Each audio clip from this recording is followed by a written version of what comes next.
இன்னைக்கு நம்ம முளைக்கட்டிய பயிரில் போண்டா எப்படி செய்யலான்னு பார்க்கலாம். இதுக்கு தேவையான பொருட்கள் என்னன்னு பார்க்கலாமா? இதுக்கு தேவையான பொருட்கள் முளைக்கட்டிய பயிர் 1 கப்பு நான் எடுத்து வச்சுருக்கேன். அதுக்கப்புறம் வெங்காயம் 1, பெருங்காயம் 1 சிட்டிகை, கடலை மாவு, அரிசி மாவு ரெண்டுமே 2 டீஸ்பூன் எடுத்துருக்கு. அதுக்கப்புறம் கொத்தமல்லி, கருவேப்பிலை ரெண்டுமே ஒவ்வொரு கொத்து, பச்சை மிளகாய் நான் 2 வச்சுருக்கேன். நீங்கள் வரமிளகாய் கூட இதோட வச்சுக்கலாம். நான் பச்சை மிளகா வச்சுருக்கேன். நீங்கள் வேறு என்ன காரம் அதிகமாக வேணுன்னா இன்னொரு மிளகா கூட கொஞ்சம் கூட வச்சுக்கோங்க. இதுதான் இதுக்கு தேவையான பொருட்கள்.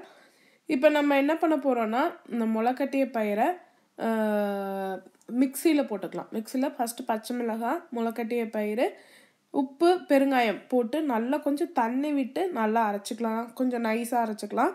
இப்போ பாருங்கள், நான் அரைச்சி வச்சுருக்கேன். இதில் இப்போ நான் வெங்காயம், கொத்தமல்லி, கருவேப்பிலை, கடலை மாவு, அரிசி மாவு போட்டு நல்லா பிசைஞ்சிருக்கேன்.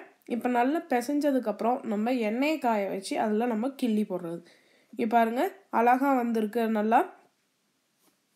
இப்போ இது நல்லா வெந்ததுக்கப்புறம் திருப்பி விட்டு இப்போ நம்மளுக்கு முளைக்கட்டிய பயிர் போண்டா ரெடி ஆகிடுச்சு. செஞ்சு பாருங்கள். செஞ்சு பார்த்துட்டு உங்கள் கமெண்ட்ஸை போடுங்க. எங்கள் சேனலை சப்ஸ்கிரைப் பண்ணுங்கள்.